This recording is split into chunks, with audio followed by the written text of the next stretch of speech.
ফজলুর রহমান সাহেব বাংলাদেশের একজন বিএনপি দলীয় রাজনীতিবিদ।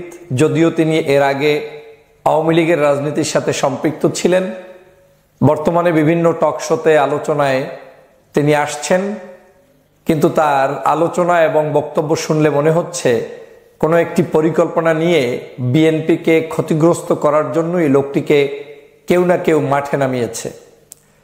আমি সাধারণত ব্যক্তিগত কারো বিষয়ে কথা বলতে চাই না, কিন্তু আমি যখন দেখছি যে এত পরিমাণ বেড়ে গিয়েছে তার আলোচনা এবং তার কার্যক্রম, যে কার্যক্রমগুলো বাংলাদেশের মানুষের চিন্তা চেতনা ধ্যান ধারণার সম্পূর্ণ বিরোধী হয়ে যাচ্ছে, তখন কিছু কথা না বললেই হচ্ছে না।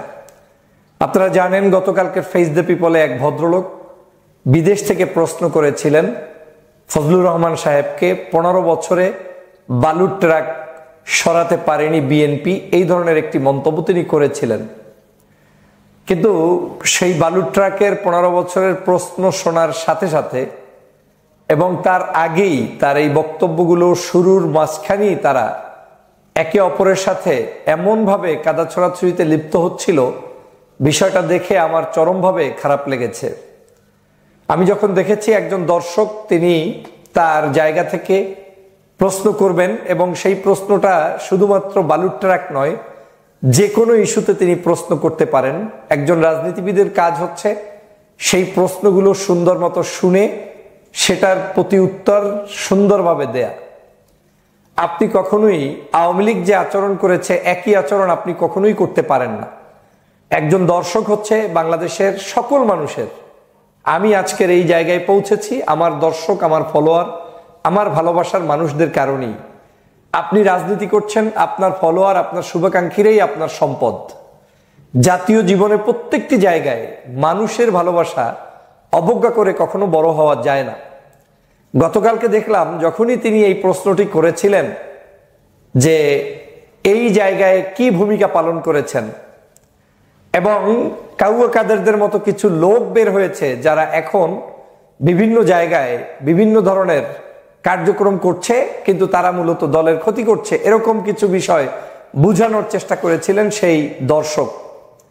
কিন্তু তাকে এমনভাবে সেখানে গালিগালাজ করা হলো, আল বদর, আল শামস, রাজাকার, তারপরে জামাত শিবির, তারপরে মানে কি বাকি রাখে নাই। মানে শেখ হাসিনা যে ভাষায় বলতেন কিংবা আওয়ামী লীগের কোনো নেতাকর্মী যে ভাষায় বলতেন, ঠিক একই ভাষার চাইতে আরো 10 গুণ বেশি ভাষা ব্যবহার করে সেই ব্যক্তিকে ফেস দ্য পিপলে ওই ভদ্রলোক জনাব অ্যাডভোকেট, এই যার কথা এখন আমি বললাম, ফজলুর রহমান সাহেব, তিনি তাদেরকে প্রতি উত্তর দিলেন এবং তাকে সেখানে হেনস্থা করলেন এবং তিনি এক প্রকার সেখান থেকে উঠে পালিয়ে যেতে চাইলেন, যে কোনোভাবেই তিনি টকশো আর করবেন না, তিনি চলে যাবেন।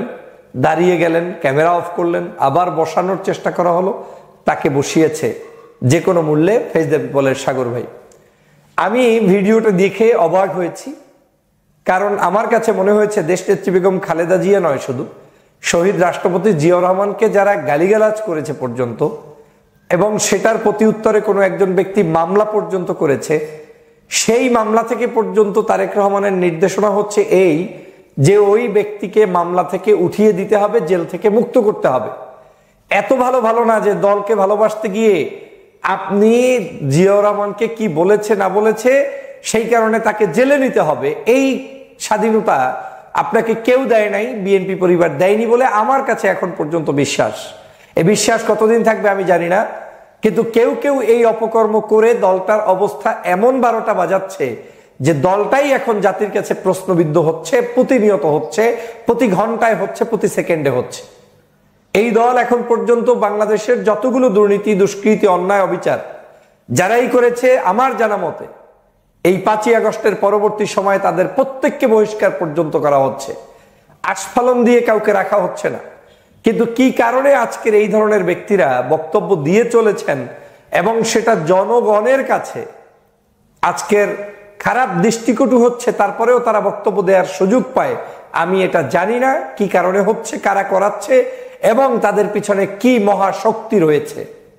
আমি তীব্র ভাষায় নিন্দা জানাই গতকালকের সেই যে সাধারণ নাগরিক, যে ব্যক্তি বিদেশ থেকে সংযুক্ত হয়ে প্রশ্ন করতে গিয়ে অপমানের শিকার হয়েছেন, আমি অবশ্যই সেই ভাইয়ের কাছে আজকের সারা বাংলাদেশের টক শো যারা শোনেন তাদের পক্ষ থেকে আমি ব্যক্তিগত জায়গা থেকে আমি অবশ্যই সমবেদনা জানাই, তার প্রতি আমি আজকের ব্যক্তিগত জায়গা থেকে ক্ষমা প্রার্থনা করি। কারণ একজন ব্যক্তি তিনি প্রশ্ন করবেন, এমন কি প্রশ্ন আওয়ামী লীগের লোকেরা করবেন, জামাতের লোকেরা করবেন, চরমনাইয়ের লোকেরা করবেন, হেফাজতের লোকেরা করবেন। রাজনীতি করতে হলে আমাকে প্রশ্ন যে কেউ করতেই পারে, তাই বলে প্রশ্ন করার উত্তরটা সুন্দর মতো সাজিয়ে না দিয়ে আমরা তাদেরকে রাজাকার, আলবদর, আল শামসের ট্যাগ লাগিয়ে গালিগালাজ করে বেয়াদব বলে সেখান থেকে বের করে দেয়া, এটা নিতান্তই রাজনৈতিক শিষ্টাচার বহির্ভূত। যেমন তেমনি দলকে ক্ষতিগ্রস্ত করার জন্য এমন নেতা শত শত দরকার নাই, এক দুইটা থাকলেই যথেষ্ট। অবশ্যই তার জাতীয় জীবনে, ব্যক্তি জীবনে তিনি একজন বয়স্ক রাজনীতিবিদ, কোনো সন্দেহ নাই। তার প্রতি শ্রদ্ধা, সম্মান, যে জায়গায় যতটুকু তিনি অবদান রেখেছেন সেটা থাকা উচিত।